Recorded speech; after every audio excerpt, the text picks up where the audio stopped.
101.7 need 100.9. Yawa Ship House, Akan Junction, Accra. Hello, 101.5 FM, Kumasi Edum. Omama, yamamu nyina ajo. Ena yama emme nyina wiase men nyina so yamamu ayiko emamu afishiapa. Ene ewiase atuasi ho ede kai emma. Enti atu din se International Women's Day. Enti efa kwanya iso abo emme nyina abaso na yamamu moni yo ena trinkwanso. Yedam ase. Eti se de ne kasebo ne de asi ho kai emma edwumadie no. Enne peace kasebo no nsia yi emma modimbo yamamre yamane de mpanifo eka ensemo a edapa so emma yebekoye nim yebekoye chi yekosoro yekofom ni nyina yede ho ama ne bo nyina ebebremu ena de tosum yenu first lady obapa her excellency Rebecca Kufuor so wa challenge ma wo de atom manim say wo mon kasa wo mon enya kokuduro na de ompese wo ka bia wo mon kana ensesa ye pe no etimi abem. Use your voices to create the change you want. We will get there, but only if we all work together. Enti ensempi kan we num ho afa ema ho ene edi tudwa e wo Peace 104.3 FM so obetimi ahwe live wo Facebook live Peace 104.3 FM Facebook live Peace 104.3 FM na YouTube de Despite Media YouTube Despite Media wo message a wo mama obetimi de afa ho na ebrepam no yakenkan ni nyina mamne ama Happy International Women's Day ye de ama oba biara wotie peace kasebo enumre. Ozon's chemist the Ozon's garlic capsules aso yasene afei MTN se momu nyina mane se ba bia beko bia MTN ewo ho high sense Ghana everyday prices for everyday people. JM Ado and Sons omo the Galivia plus glucometer and then the test strips about edwaso semunim na djuma dada Duffy's Health and Beauty or Hema Feminine Mixture and nuanom ena wode enam KK Prepare Roofing say chance the board dance bi a wo ba beto no 10% discount and ye dey ma wo send makwe ne krai mu a ene International Women's Day new special ya tenase ye dey ebremo akenka fo amoti enka nwumre eyeme nana ya kese ena Akosia ago abuwaje Africa sebo no munsem no ene First Lady oba wodi kan wo Ghana ha mampanyine ho kani Her Excellency Rebecca Kufuor wodi atudwa se ewo mu se ema ye fa hodie ne yen kanko no etre bie na enyiyimu bi aba na wonhwe na ebi etre bie ne ye twa yagya amamre ne amane bi na ekan ahye nanso ne nyina achi no ema enya kokoduro no mo mpem enko omonim emfa ho ne akwansidi a ebeba nyankokoduro ne kasa bibia pese wo ka bia aka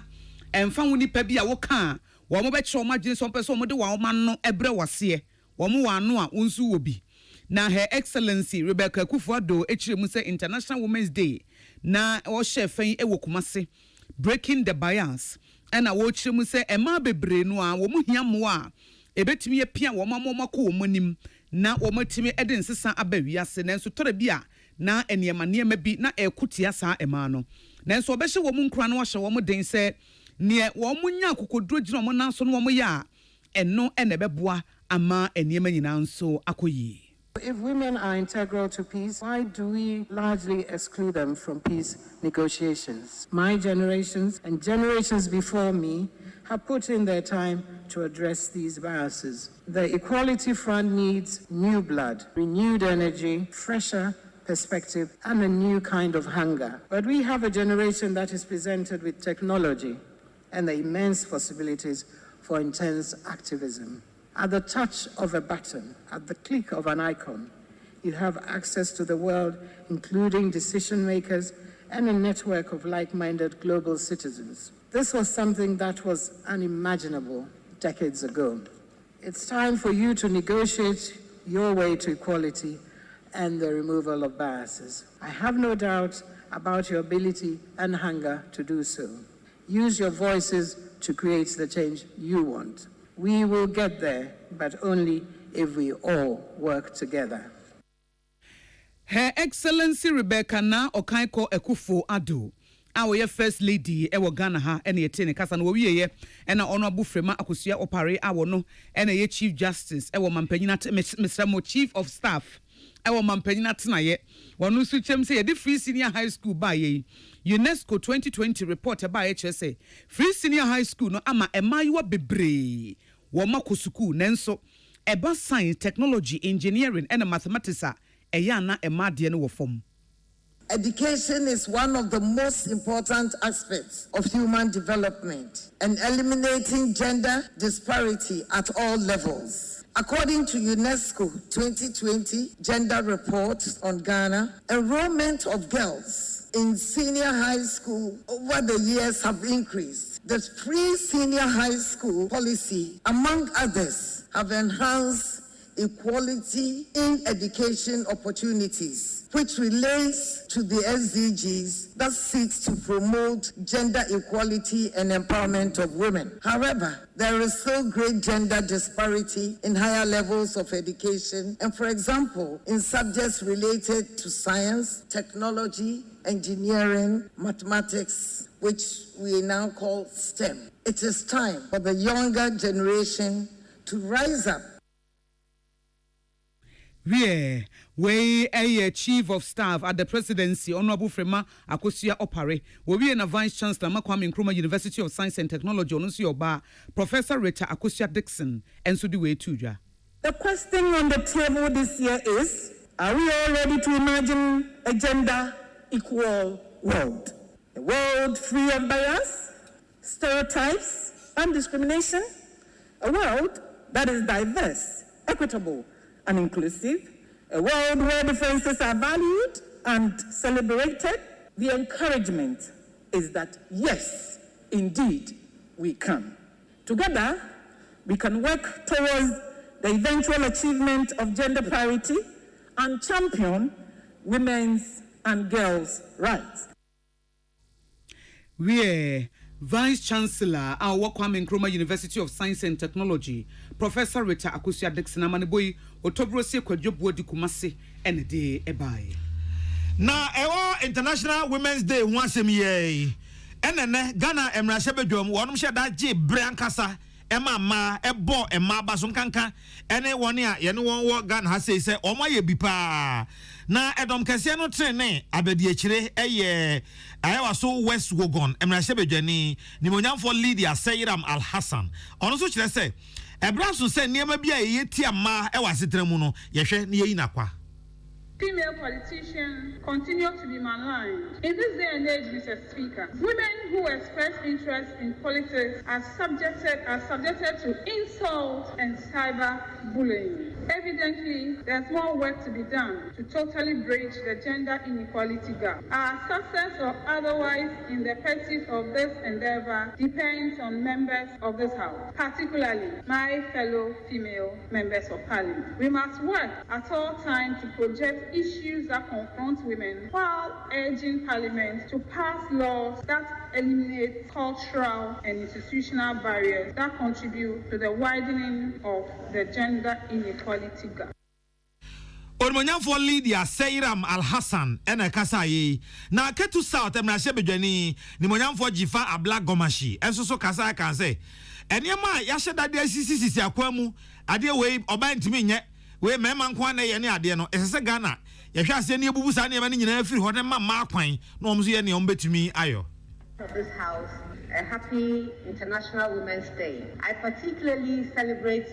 the mothers of all the men who are in this Parliament for doing such a fantastic job of providing care, love, and support for you to become who you are today. I also celebrate your wives, your sisters, and your daughters for standing by you and ensuring that you have achieved your dreams. Mr. Speaker, I take the opportunity also to ask the men in this room and the ones outside, if you are going to join forces with us as women so that our numbers will increase in this Parliament, come the 9th Parliament a few years from now. You can do that, Mr. Speaker, by breaking the bias, which is the theme for this year. If you break the barrier and break the bias, we will support a woman regardless. Enti mama ye moye modern say niema bia ye de agugu akwan mu no ye betu ye afuro say nke ya kan kra say ye won hihye say yebetumi amama dodo sei na aba abamu anamra hye badwamu no enka afipinu na aduodo na kredi enu abato no yebetumi aye ne saa Mr Speaker mo me nhwe ne yebetumi aye na mai mienu kasa wieye na so asem na hye badwani edom kuma no trene onmunyamfo mu barak muntaka enso eka se ema no ya mo ye mra hye badwafo no wo bo wo mo kokose wo mi so wo mo ye ma ye ka International Women Day na so mo adwuma wo parliament no mo mfa ne serious. If you are a parliamentarian and you cannot glue yourself to this chamber, then I'm sorry. You can be 3 times, you can be 4 times here, you will still lack a lot of things. The secret is be in the chamber from start to finish, as much as possible. Because this is more than a university. Because remember, the archaeology to zoology of our country passes through this house. By gluing yourself to this house and the chamber, you learn so much. Because it will interest you to know. The moment we get to build, you look around and see how many of the women you see. There are weak areas that can strengthen them. You go to committee, some of them just go write their names and they leave and they don't stay. I am pointing these weak areas to our female colleagues. These are the areas that you can strengthen yourself and be able to match up to you. One day, the opportunity for you to become a chair or ranking or in leadership avails itself. You'll be able to match and work efficiently. Muntaka Mubarak asawase mra hye badwani se ma mo ko committee meeting amko ara odno to ko ho anu asorko ocho ni din a on tra ho ne ade no committee ho nanka musu betimi aben mo ho musu so aye kase mo nkotra se mo nkotra se ho no e no so ka che o me se wo ye mra hye badwani na oba na adwuma ho no hwe na se wo ye oba nti de ne ondo no mo nya adwene muntaka de no na yeku yanimu no na International Women's Day ye celebrate ni nyina fa ema ya setena mu ye sikasem ya mamra ne amane ne amanyosem ne bibia na eno ma meshela minka premo a wo ye convener dema affirmative action ye gender equality wo mo pre ne se ebedrum ma hyebedwam amra hyebedwafo manom pre na sa bohye no emremo ne yensencho ni Erica Eifa etwetwe nkomo no se ebran so se amra hyebedwafo nyina ahwe na sa affirmative action no ye gitum Emma, yes, I see a back in the bill. A Benjamin Bay, we are a Ejma way, a Memma, Jumana, a watching, look at a Memma dear, in 10 degrees, and Booker Parliament is there, Ghana Parliament, look at 275 MPs, a move 40 and a year. And what's the other areas that they are? Papa, in the other day, one of the assets, a member that how I want to say, Mark credit. And the affirmative action bill, and no Ghana, safe party to international instruments degree. This is true, SDGs, sustainable development go 5. And I'm not sure, or maybe I can't you at home. And so by the year 2030, or not the friend said parity. And I said, about a human being, another grace, so I'm not in any so much original effort. We ma meshela minka premo no de futuo ma emayewa ne titru wo mo masisuo ne se wo mo nya hweye de wo mo ye wo social media obi wo ha no anso de bibia ato wo ya bayewa da chiwi sa de ne beba be wo wani ena wo ye oban so a kai hunu se bibia wo de besi woni so a wo be ye bia anso wo betimi aye no, especially a man, and say a dear honey. And yes, sir, yeah, if you can't say you're quite about Juma Yahuna day. Let's say it's Michelle dear, it's your dear, not say I qualified, not the position you buy, it's me. I could be. I say a dear Honsu, any when you Hunia, a boy how who and not for 4 days. If you have the deal, yeah, it was seen, lady embarrassed, so not say how who and the not to the operate, rather not to say we see. You can say a about a braha, may be good like that, and your man was social media, M1, then I am fire Hunshimo, and yes, I'm dashing. Now say who come near Yaba, not say you are sorry. Not any now that's all come, not went to the uncle. We see, and say, now I boy home for day, who is your name.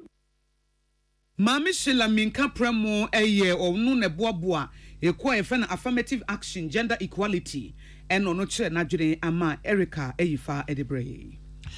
Na ema day ayaka wansem ya asoye ahwe onipasi tremont to paso so afo abedi akire eye walewale emrase bedwani onimonyamfo zuweira lareba abudu ono so aka e de akire ema se ema mo mani nya den no omo so nyire omo nsua de ene abafu nimdi aba ema so nyire omo mfo omo nhyem no omo mpabi sanse mema no kona se mo tena fie se mema no nkomra ombesa de ba betwa fama so na ogina so afo no anamu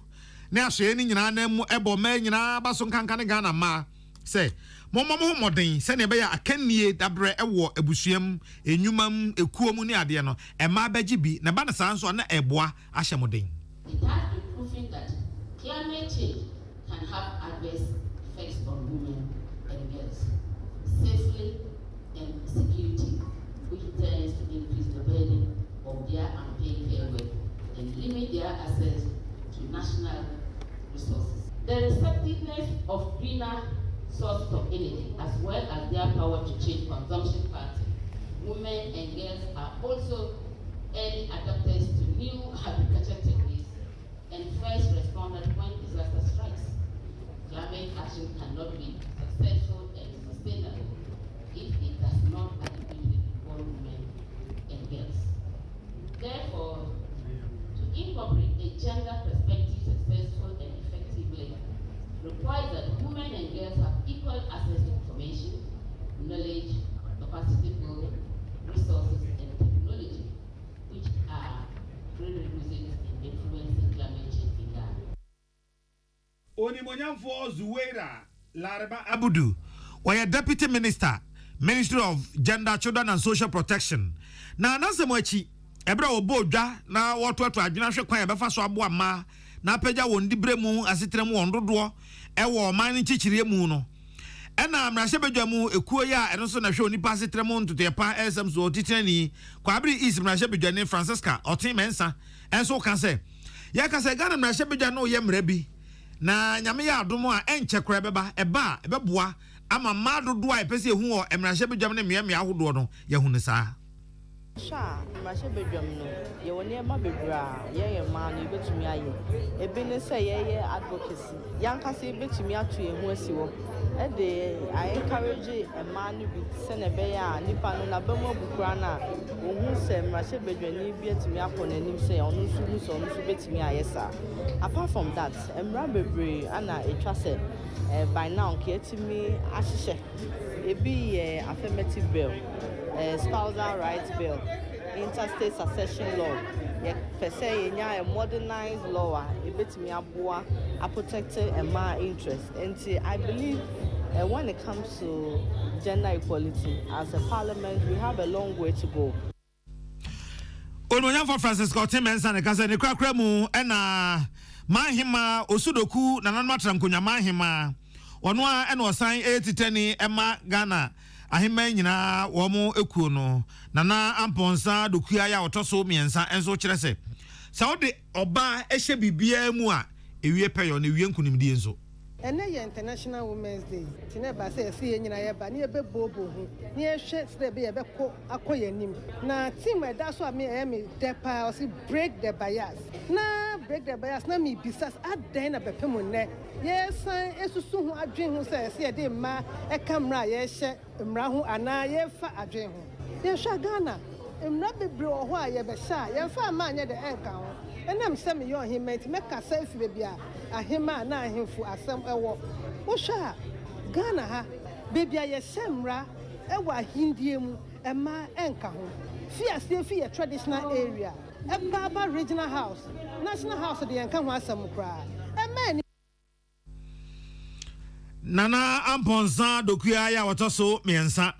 nananom ahima nyina bedwa wono ene titrani osan eye nananom manfo a ewo osudoku won konwa nsase so no ono eno ye manhima sansemi nyina eye International Women's Day special ene ye de bremo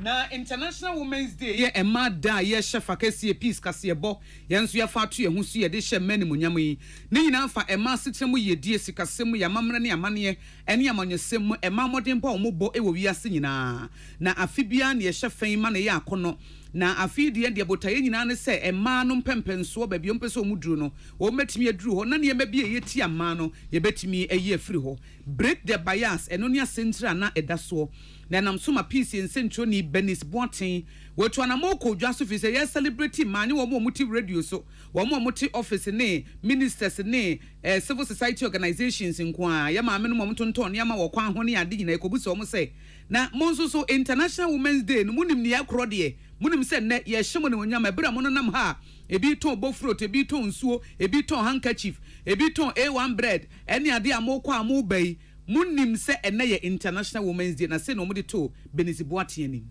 mada ayampa edanyame ase by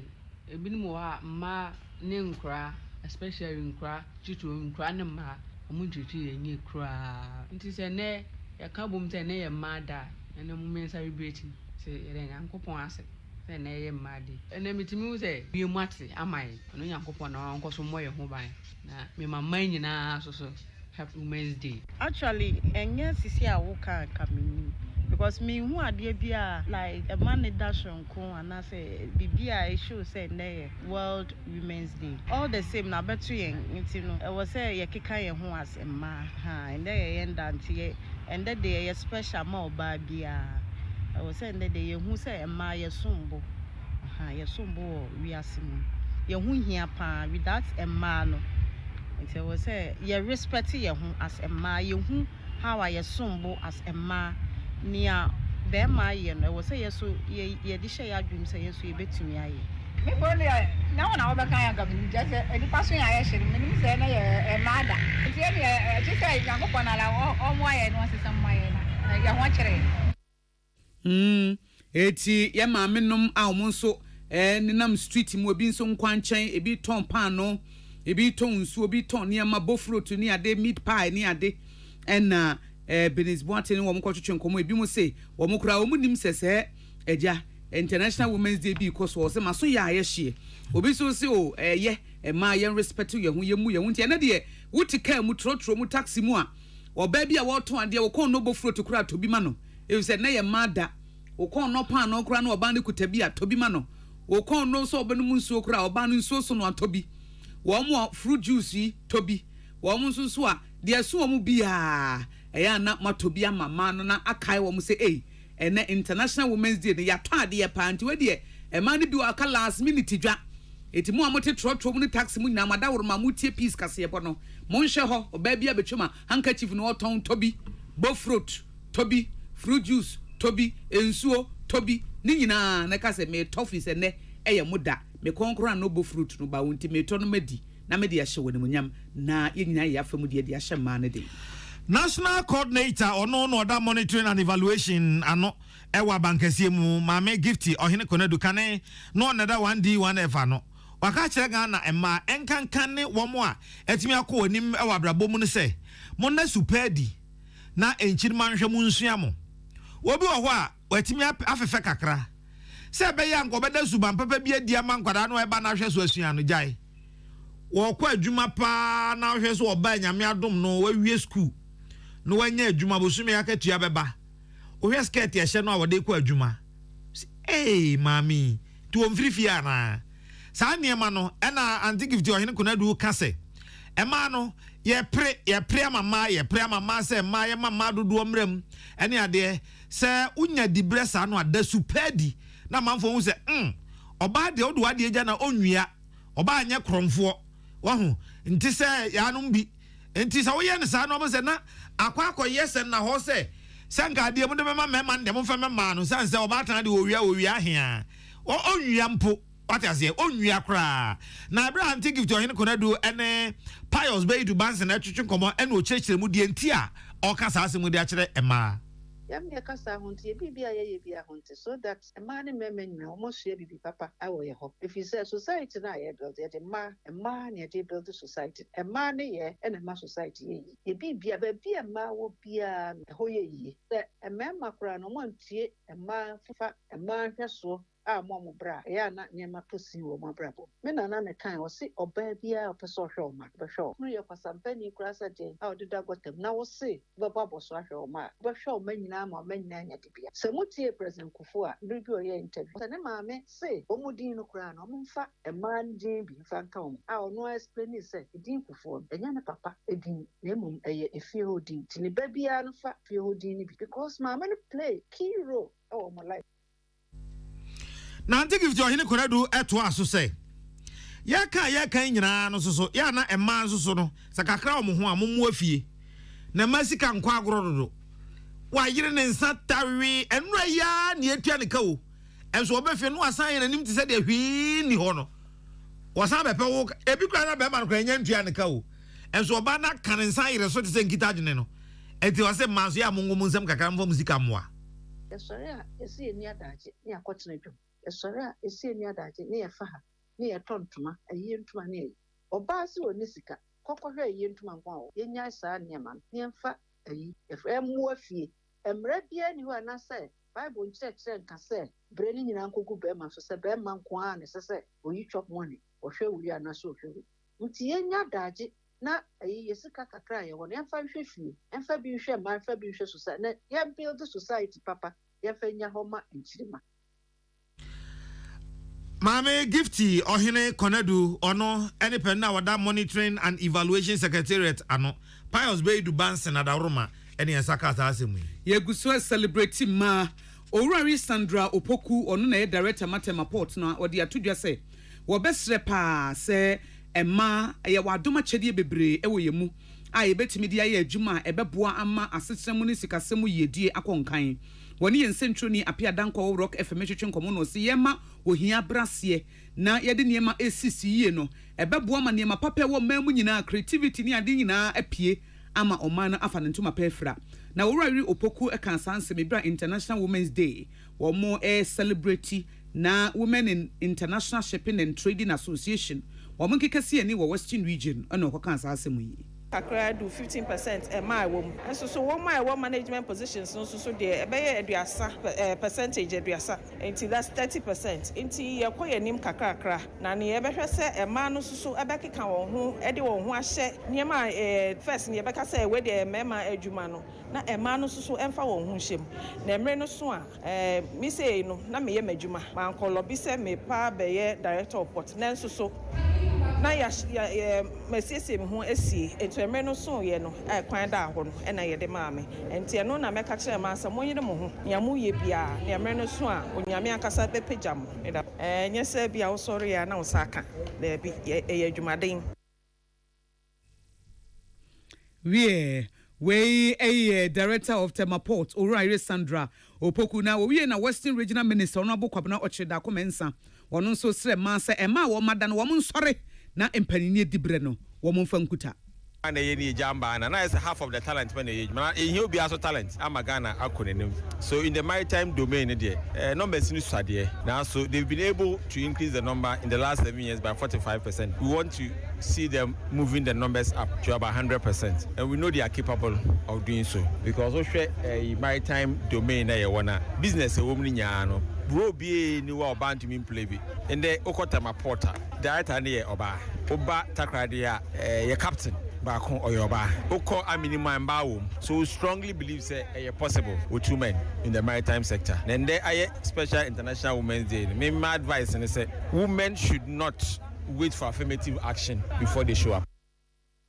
When Honorable Kwabena Ochida Komensa we Western Regional Minister na President ma Women in International Shipping and Trading Association Mame Jamilat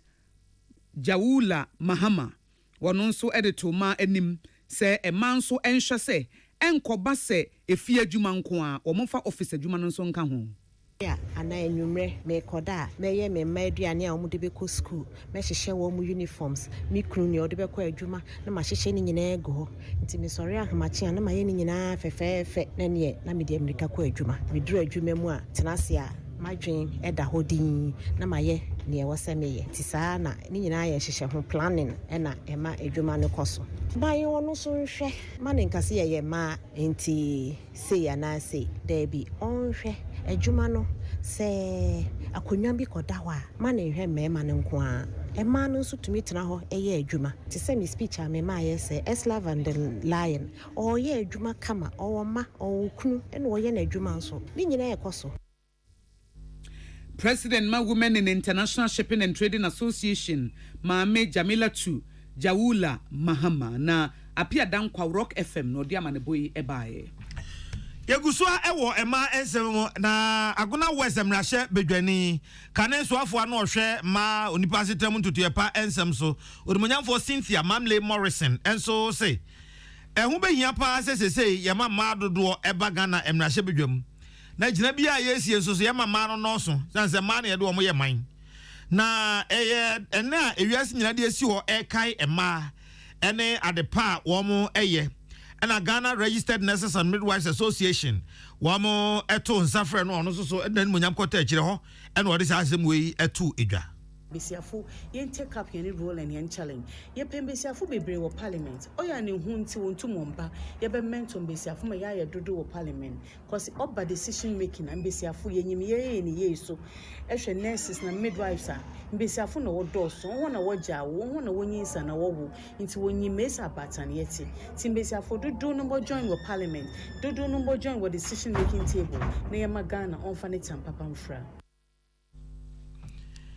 Na ebra this ansem way to dwawie ye na Ghana Registered Nurses and Midwives Association won titani oru ayere perpetua ufori ampofo enso ka se enema ye hyeda ye di ti ama no edoso dodo oba nursing and midwifery ebi ne say ye wo self bias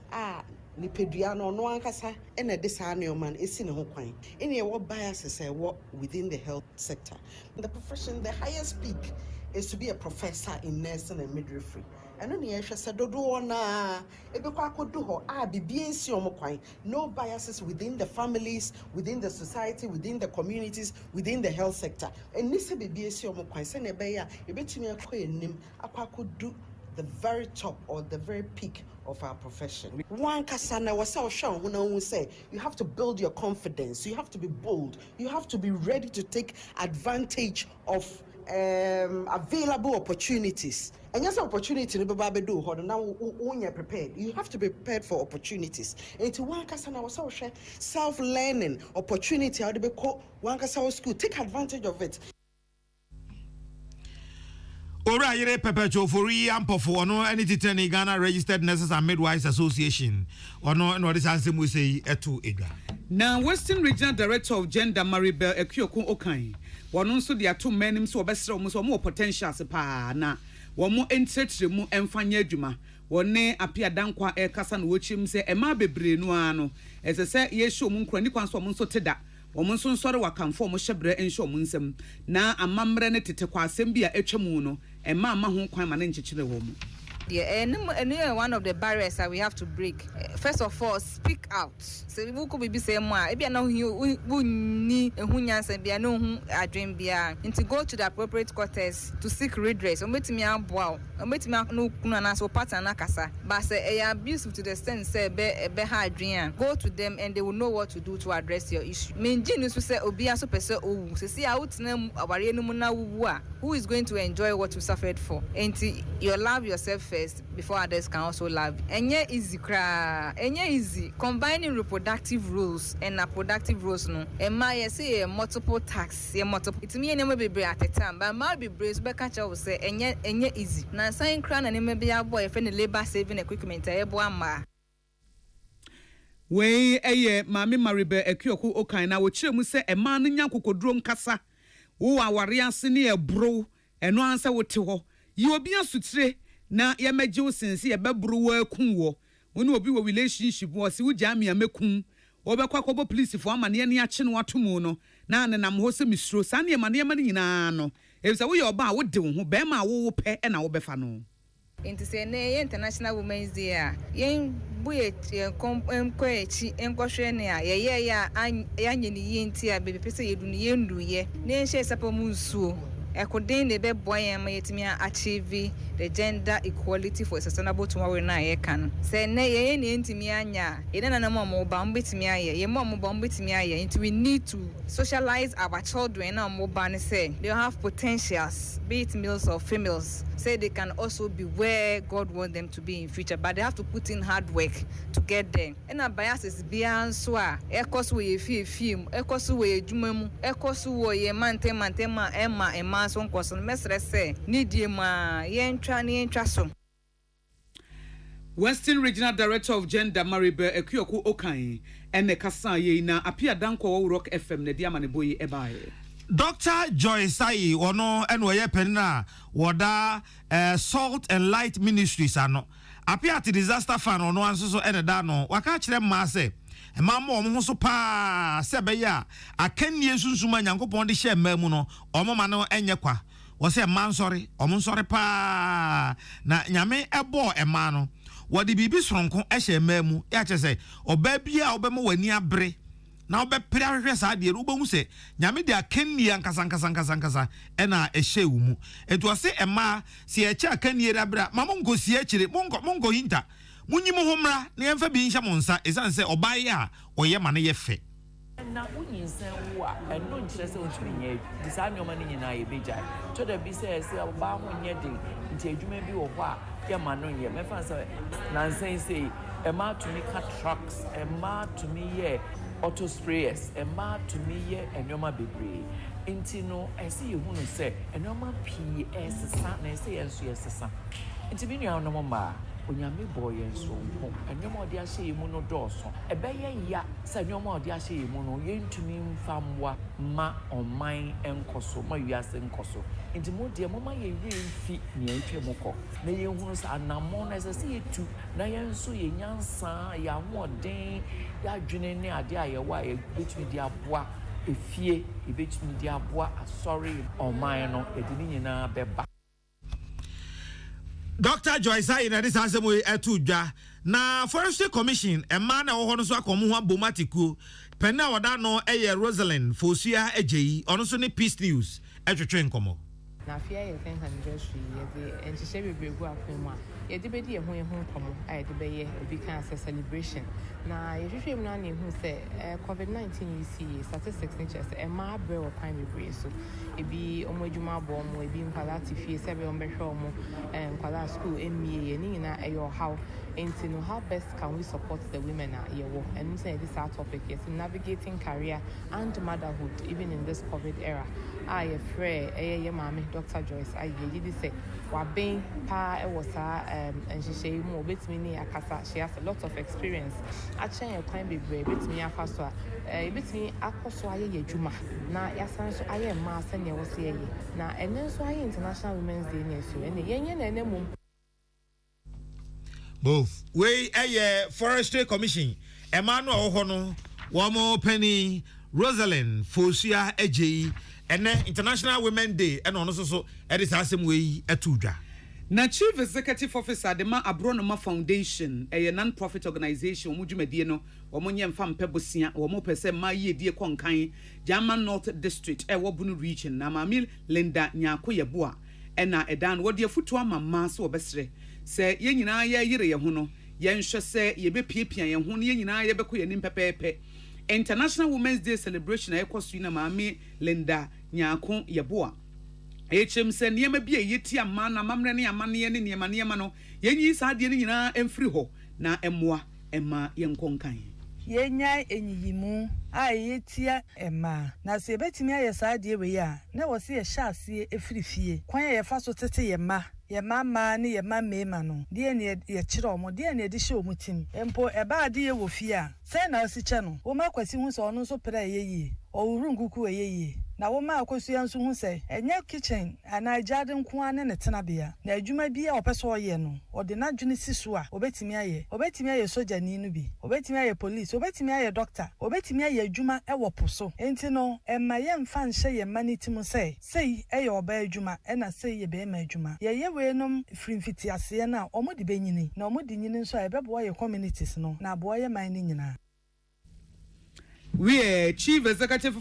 Chief Executive Officer Edema Abronoma Foundation eye Mami Linda Nyako Yeboa wono ene de futuyi emama nana de wisie ginyame FM sampa ene de bae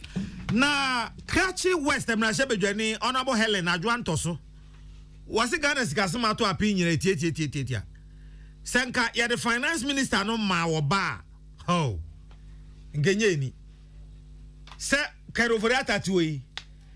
ena nko yo oba enka Kenuforiata yo oba wo yo oba ti se enka abna o se yasare ena ye minister for finance enka dollar no kofom ho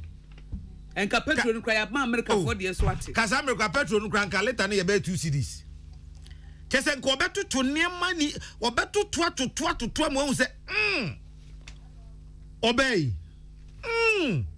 mo ya de ma ne ye fe mo ya de ma ne ye fe dodo enti Honorable Helen Adwanto so e di on de wo ma ban crew say o man pene akufo ado bia ofuriata nde wonya no mugidi awie wo ye no hwe enye yi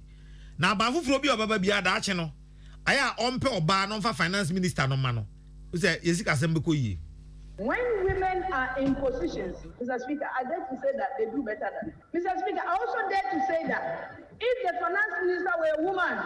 we will not find ourselves in this situation that we find ourselves in. I dare to say that, Mr. Speaker. Mr. Speaker, so in short, what I'm saying is that women, we can perform, we can do better at times when we are put in certain positions. So in the next NDC government, I am advocating that the defense minister should be a woman, the minister for interior should be a woman, the finance minister should be a woman, so that Ghana will move forward in the right direction. Ononya for Helen Adjoa Entoso. Mrasha bedwamu nsamo ede abremo nwumre nyina Emmanuel Akoli ene William Gentu ene boa no ede breye. International Women's Day yegusua celebrate Emma Owurawi Juliana Abekwe were Eastern Regional Director Dema Department of Gender. Na wose wo hwa ya mamra ne amane bia ekutia Emma mo pa kutia omu bebre esen mema. Yeti bra so se yebo Emma ye fa hodie ho ban na nipa bia mfa yese kan enwa na nka no Owurawi Juliana Abekwe e de sansemi to dwebra International Women's Day celebration course okoforidua a Public Utility Workers Union womo ena ehhehye ya botan ne da so se gender equality no ena womo de to so. Why I say adwumu pobia ye fa wo nipa ho esanso ye oba na se oye bema nti oba de ontumi ndi eku anim kan oba de ontumi nye engineer oba de ontumi hwe sei oba de ontumi nye sika nti oba totia etwede bema dem ni na ye bias but ye hwe enne ewiase ye wa hwe nkofo hwe ma ehwe fie hwe ma ekom anim but because of sa adwini nti still I ma ekechi tini e kan se nyina ye ma ya adwemu nda ho esibeni so should be open minded na ma obia akwenya se na be ya na ade e woni panimu no ebetumi epie so hia to betwa sentokwa to betwa se bibia be yi a na se yamfa e ma nka ho a entumi enye yi. Owurawi Juliana Abekwe, Eastern Regional Director, Dema Department of Gender. Now, Owurawi Margaret Gbadago, our National Chairperson, Dema Public Utility and Workers Union. One also, Eddie de said, to just say, Emma, ye show woman, woman die, ye two woman now, we fear money, numa money a day. Or baby crop, a Juma boss, as you say, Menawa dansana, media Juma Namaono, Sardina, as a situation. We are trying, we are working hard that there will be this rectification of the C190, that is the Convention 190, that talks about women, and even sexual harassment and other things. We are saying that it is good that a day will be set aside for us to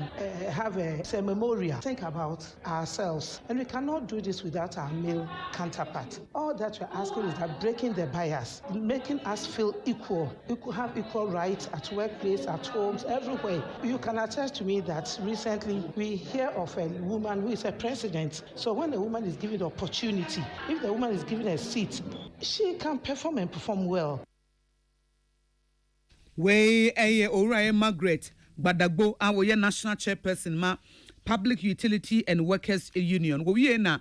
Owura Abraham Lincoln, we Eastern Regional Council Chairman, the ma Public Utility Workers Union. Also, the futuo Emma ejuma ye for no fa Emma to be a titi or mofa hudi so no. It seems that sometimes there's a kind of biases as far as working environment is. Sometimes we bully women, sometimes we discriminate, sometimes a lot of things that we do, unlawful things that we do at workplace. Today, we want to highlight that it is important that we treat women as how we treat our colleague men. We shouldn't see women on a different basis and then see men on a different basis. If we can all live together and work happily at the workplace, I think it will help boost and ginger work at any point in time. We Owura Abraham Lincoln, Eastern Regional Council Chairman, Dema Public Utility Workers Union, wono ene kasai Michael Akrofi ene diamane boy ebrey. Na ene mada pon ene yenua Oscar Adawu Dazi enso so asememu. Ono manfo kasai na obi sa omo se asen South, asen North, asen Central de hye. Ene ye hoahwa ma o. Ye hoahwa mo pa se mo ya ade ma ne ye fedodo. Enti mo ma no aye hoahwa mo ne no. Ama mutia ekunu ana sai na mu ankasa mo husiye mo se ne ye hoahwa mo.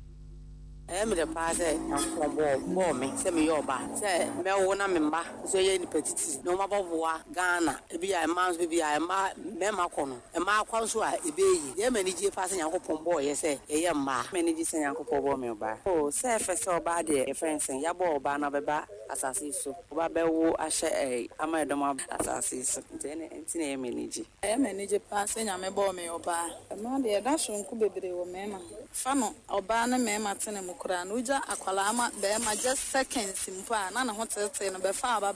so ba no ne mi enu nyina na wo no nti ma de no kura ma ye da so nku kese wo me ma different kakra on be me ade e betima ni me ma ntumi because I'm different and I feel special to be a lady.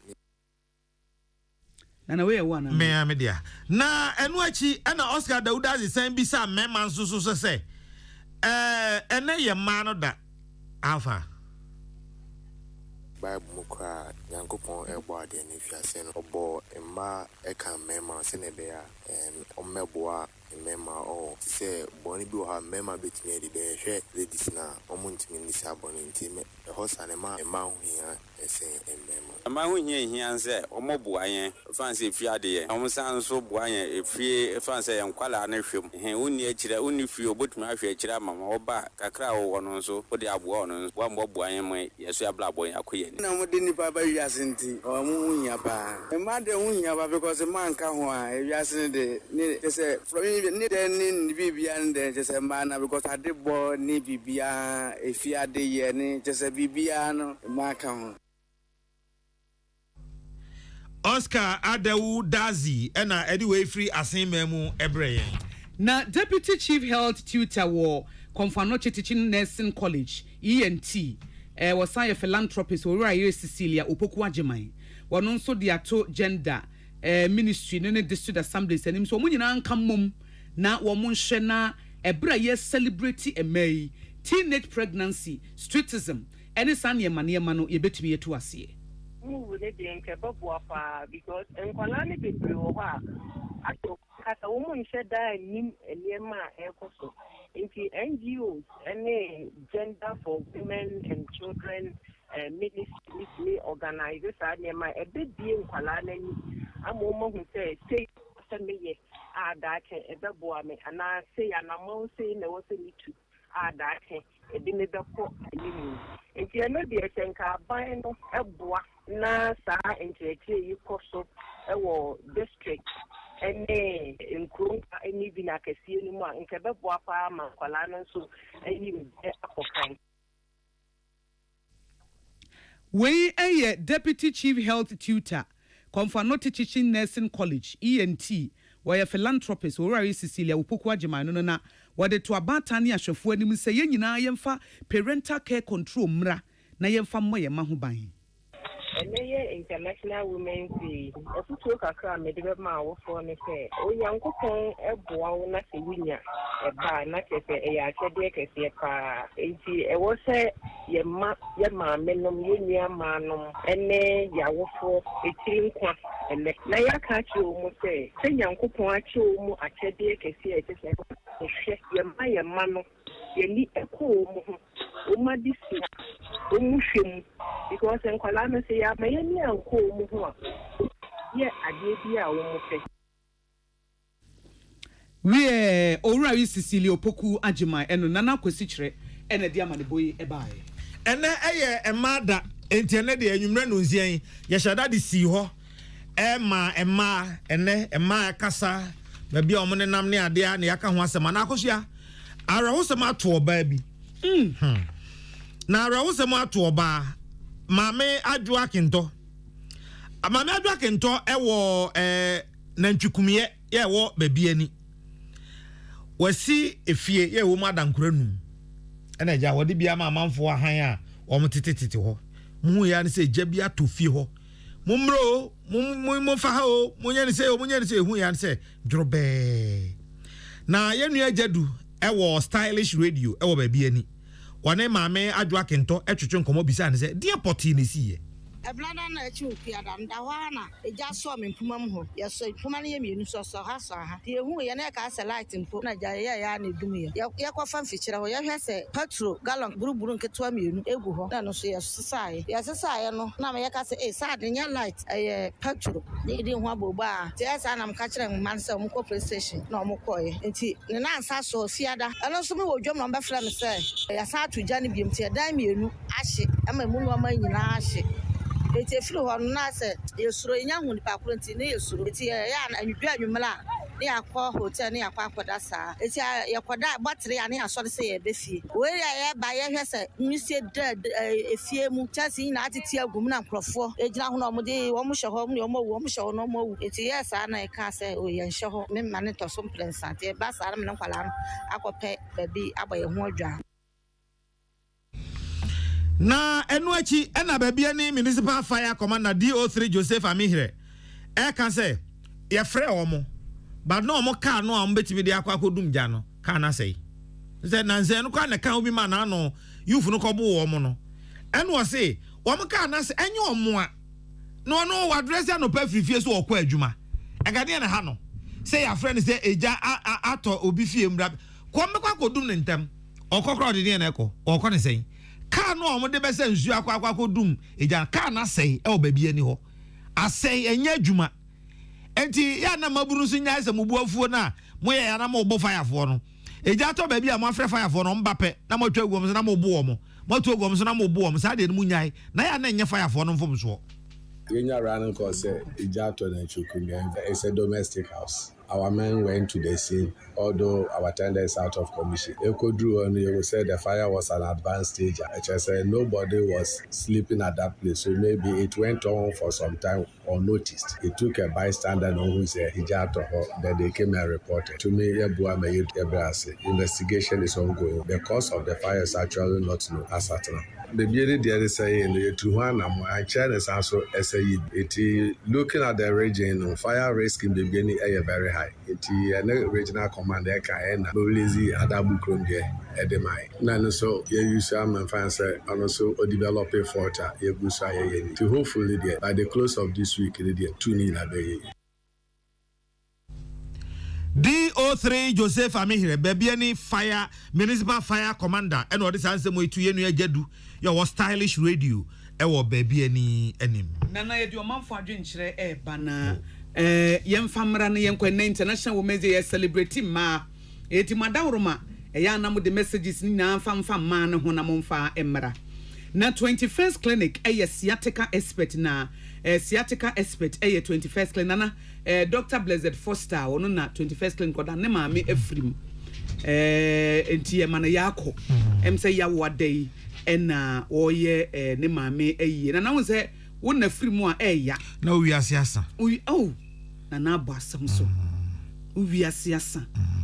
enti we de empanisi eniena ya one eniena but ebia ho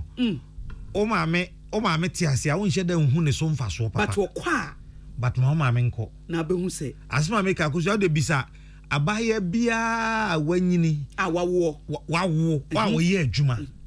bisa ne se enne enka ne maame ti ase o se maame no binom de omo ye lion of the tribe maame fo ni bi omo busiam jata eno de wo ho but ubisa maya dodo no akosia se ne maame ti ase a ankope eti we de Dr. Blessed Foster a 21st clinic CEO yanim sa de atowani ne maame no so no ye kremuni enti nyame ya dom ya wada ena nyame adom a ewo mankranso wo afoano south eno Ashanti region wo mo ebeye na yi enti we de dog ye ma wo yakọ papa yenim sa de atowani mu odin wo ye wafam de obi ade obi apa no se obewo na oba benya baabi asie na aba hwe wo hwe wo ma me yie papa na nso fofi antoata ma me onyini nso eti wo kwa akwaje na hom yenim so wo baabi papa nti we de 21st clinic CEO Dr. Blessed Foster woni wadwuma yefo nyinara ene wabusuanfo nyina ye fa konye nso peace ye kase bo no ya na konakra na ya mamo yakọ na yasre nyame sɛ won hye wodin na nyame ya adoma ya wada we de ye de ntimi mmabi na nasa wo de ntimi nko mi so ntimi nko enso mo miamia ne nyina mo ben no na makɔ nyame adom a ɛwɔ mankran so ahafo ano south hɔ na Dr. Blessed Foster makɔ akɔgya no 21st Clinic CEO na sciatica expert ne sese de ye ne ba na afi no yahwɛ na yama bibia nso akɔso ama bibia akɔyie pa nti we de papa ya akɔsɛm pa ɛne yɛde ma wade ato woni a waboto ama sese 21st Clinic adwumayɛfo nyinaa no mayɛ mmerɛ nanso yakɔ ɛne yɛde ɛma Dr. Blessed Foster efa ne maame a we free mu no na yɛde ma no ni e ka o still no a wo moda so yɛde ma no wo mu ni e ka yɛsɛ ka obiam still no a wo moda so yɛ expert wo moda so yɛ sciatica expert no wo mu yɛ yie de ne nso de yɛ afrɛ 0540311311 0540311311 TB 0540311311 0540311311 na sciatica expert eye 21st Clinic and na 21st Clinic nso eye sciatica expert na wafrɛ wo mu eye no koso no anso ye behwe ebi se ye mpese wo nso yare ebeka wo na nyame afa 21st Clinic eye sciatica expert nso e de asan wo yare Ellen Spice and Trading Ventures egusu e ka wo se wo de ayiko seasoning powder abba na ayiko seasoning powder no eno na yede eye adwuma na se yede ye adwuma de na obi anim se ayiko seasoning powder no Ellen Spice and Trading Ventures na de bae we still na wo ye no won kwan na wo ye na aduane be ye da obi anim se ayiko ye friend no ekoyi ayiko seasoning powder nyame adomo a na ya wada me ya kokonkwan na ayiko chicken seasoning na mde be wono ena da me ya ponchi anase na ntwinam nkwan no eno de beef de no me ye jollof nso a na ma so de sausage na frafra ne vegetables na wurawura mu a eno nso jollof seasoning powder no ene ye de ye ena stew de no a utim se wo be ye jollof no wo be ye stew no anza use stew powder seasoning ne fa wo no na be say yes ayiko seasoning powder ekoyi se wo ton spices wo Ghana ha na se wunni ayiko a na chese adwuma no wunya hu so 0244160750 0244160750 tbm 0244160750 ntina ye humeso ye ba ya beto so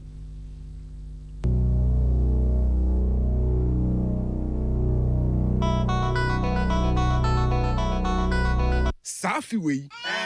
bedi misika sembe tutu yie pa Safi we den say sika kra Safi we me investments kakra amma busia da achia ye kama o how be any ho Safi we me nye ebe biemu free say ebe enye plano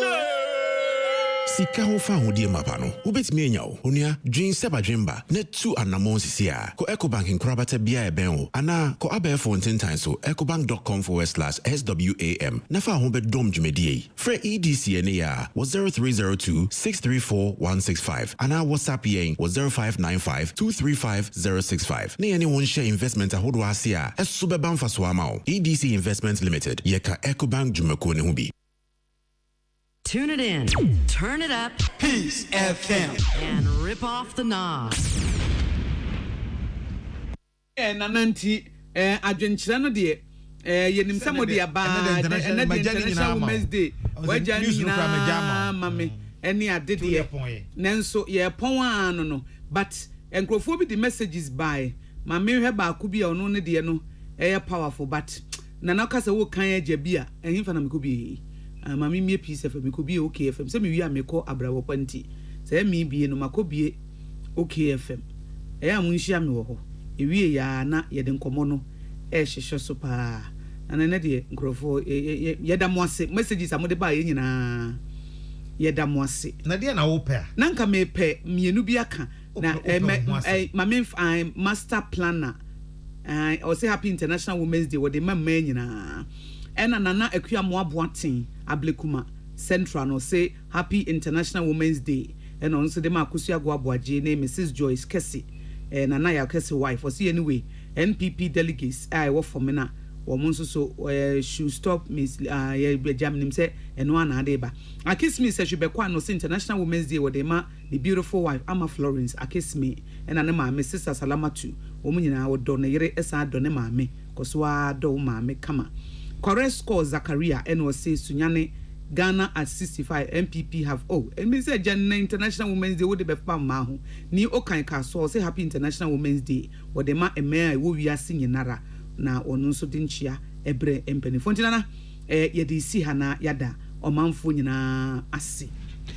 yani amoti enka nwumre yeme nana ya okese mene akosia ago abowaje Osons garlic capsules and na wohia wonya binom we beboa ma bibia akoye we there for you everywhere you go and no MTN Hisense Ghana electronic appliances ahodo Hisense everyday prices for everyday people na Duffy's Health and Beauty the Ohima Feminine Mixture ba and na International Women's Day me man woni he no called Duffy's Health and Beauty koto Ohima Feminine Mixture mra ebia na oyire libido ko form the vagina aye dry and na International Women's Day watch na manefa hokoto bi ma no to dance feminine cleanse so man no mfa nware ho na wasan to Duffy's Healthy Glow Shower Gel no na oba no e de adware hair glow what dia fa ne trim na just say every besi na nanse na himfie bibia yeje Duffy's Health and Beauty monso mo boa ma monko East Legon and amon free 0207491414 0207491414 KK Paper Roofing ye frɛ Sebra ye the 10% discount e ma wo roofing sheets ahodo carpenter for agent for a moton roofing sheets na ye na ye adwuma bɔ ho modern pa momra Achimota in Sawom Kwanosun, ye KK Paper Roof in your in Sawom barrier. For your 0244912100 0244912100. Now, a bit me a boama near Makoyena. Best Point Savings Saloon, so short code near star 277#. Now, with your age, share me what Abrabo Pejume dear a war. Okay, 101.7 FM. So na ye ni yawari mo enkomo. Nana, yedase. Tune it in. Turn it up. Peace